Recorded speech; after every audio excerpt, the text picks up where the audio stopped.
नमस्कार. आज आपण इथे बनवतोय अगदी झटपट बनून तयार होणारी झणझणीत अशी भरल्या वांग्याची भाजी, ते पण वांग्यामध्ये मसाला न भरता. चला तर मग ही भाजी कशी बनवायची ते बघूया. इथे मी एका बाउलमध्ये पाणी घेतले आणि त्यामध्ये आता आपल्याला कट केलेली वांगी टाकून घ्यायची आहेत. वांगी पाण्यामध्ये यासाठी टाकतोय कारण कट केल्यानंतर वांगे लगेच काळे पडतात. त्यासोबतच यामध्ये 1 चमच मीठ टाकूया, म्हणजे वांगी काळी पडणार नाहीत आणि वांग्याचा जो थोडासा तुरटपणा असतो तो देखील कमी होईल. आता भाजीची पूर्ण तयारी होईपर्यंत आपण ही वांगी पाण्यात अशीच ठेवूया. तोपर्यंत लगेच आपण भाजीसाठी लागणारा मसाला तयार करून घेणार आहोत. तर गॅसवर इथे मी तवा ठेवला आहे.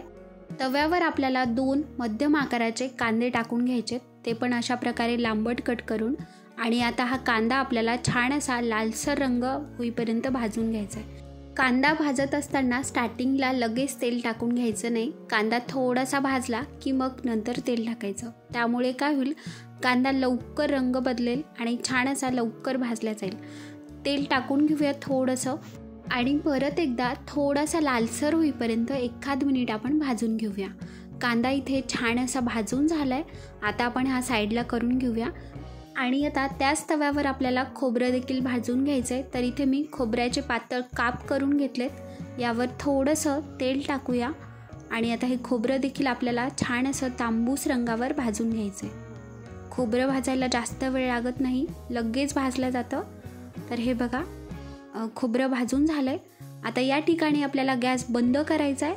तवा गरमच आहे. तवा गरम असताना आपण यावर कोथिंबीर टाकून घेऊया. भरपूर अशी कोथिंबीर घ्यायची आणि आता ही कोथिंबीर आपण मिनिटभर या तव्यावर परतून घेऊया. लक्षात ठेवा, गॅस बंद ठेवायचा आहे आणि ही कोथिंबीर असंच गरम तव्यावर परतून घ्यायची. त्यासोबतच इथे आता भरपूर असा लसूण टाकूया आणि त्यासोबतच 1 ते 1.5 इंच होईल एवढं आलं टाकायचं आहे. आता हे सगळं साहित्य परत एकदा मिक्स करून घ्यायचं आहे आणि आता आपण हे पूर्णपणे थंड करून घेणार आहोत. सगळं भाजलेलं साहित्य थंड झाल्यानंतर एक मिक्सरचं भांडं घ्यायचं आहे.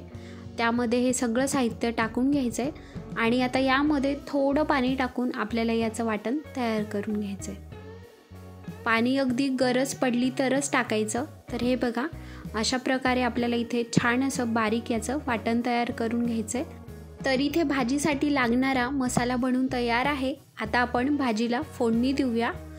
गॅसवर कढई ठेवली आहे. तेल टाकून घेऊया. तेल आपल्याला छान असं गरम करून घ्यायचं आहे. तेल गरम झालं की 1 चमच मोहरी टाकायची. मोहरी छान तडतडू द्यायची. लगेच जिरं टाकायचं आहे. त्यासोबतच कढीपत्ता टाकूया. 7 ते 8 पानं घेतली आहे तिथे मी कढीपत्त्याची. माझ्याकडे सुकवलेला होता. जर तुमच्याकडे फ्रेश कढीपत्ता असेल तो टाका तुम्ही. त्यासोबतच एक बारीक कट केलेला टोमॅटो टाकायचा आहे. आता हा टोमॅटो आपल्याला छान असा मऊ होईपर्यंत तेलामध्ये परतवून घ्यायचा आहे.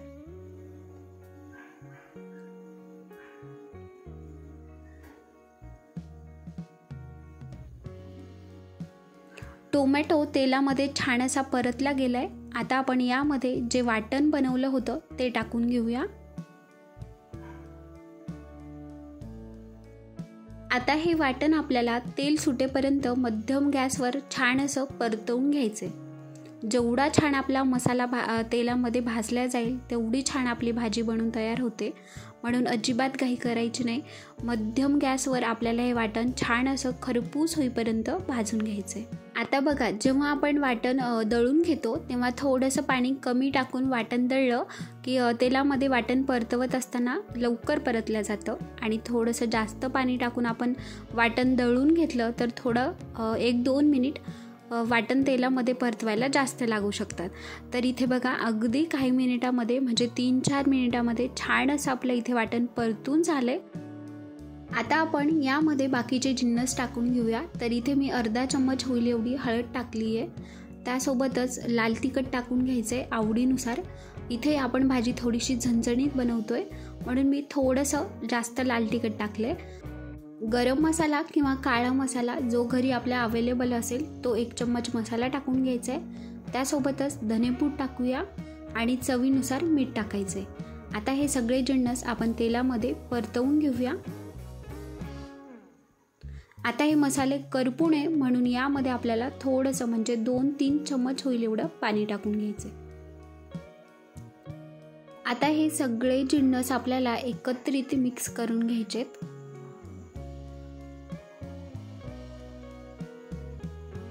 तर इथे आपल्याला आता भाजीसाठी लागणारा छान असा मसालेदार मस्त मसाला बनून तयार आहे। आता आपण यामध्ये वांगी टाकणार आहोत। वांगी टाकून आपण मिनिटभर या मसाल्यामध्ये छान अशी परतवून घेऊया।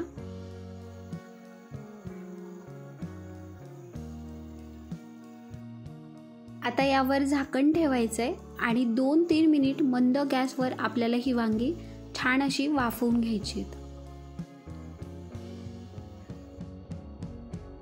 तर हे बघा 2-3 मिनिटामध्ये वांगी मस्तपैकी वाफली आहेत। आता परत एकदा ह्या मसाल्यांना आणि वांग्याला मिक्स करून घेऊया। आता आपल्याला यामध्ये पाणी टाकून घ्यायचंय। तर आपल्याला रशासाठी जे पाणी लागतं ते कोमट किंवा गरमच टाकायचे, थंड पाणी टाकायचं नाही, त्यामुळे भाजीची चव बिघडू शकते। गरम पाण्यामुळे भाजीची चव बिघडणार नाही आणि भाजीला तर्री देखील छान येते। तर हे बघा मस्त तवंग आलाय। आता यावर झाकण ठेवूया आणि 5-6 मिनिट आपण मंद गॅसवर ही भाजी शिजवून घेऊया। 5-6 मिनिटामध्ये मस्तपैकी वांगे मऊ होतात आणि छान अशी भाजी शिजल्या जाते।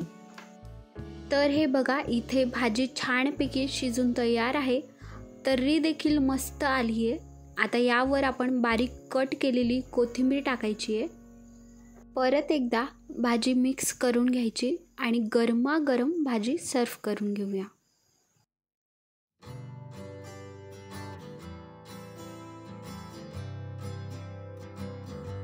तर तुम्ही पण अशा प्रकारे ही वांग्याची भाजी नक्की ट्राय करून बघा। चला तर मग भेटूया पुन्हाच अशा एका नवीन व्हिडिओसोबत। तोपर्यंत बाय बाय।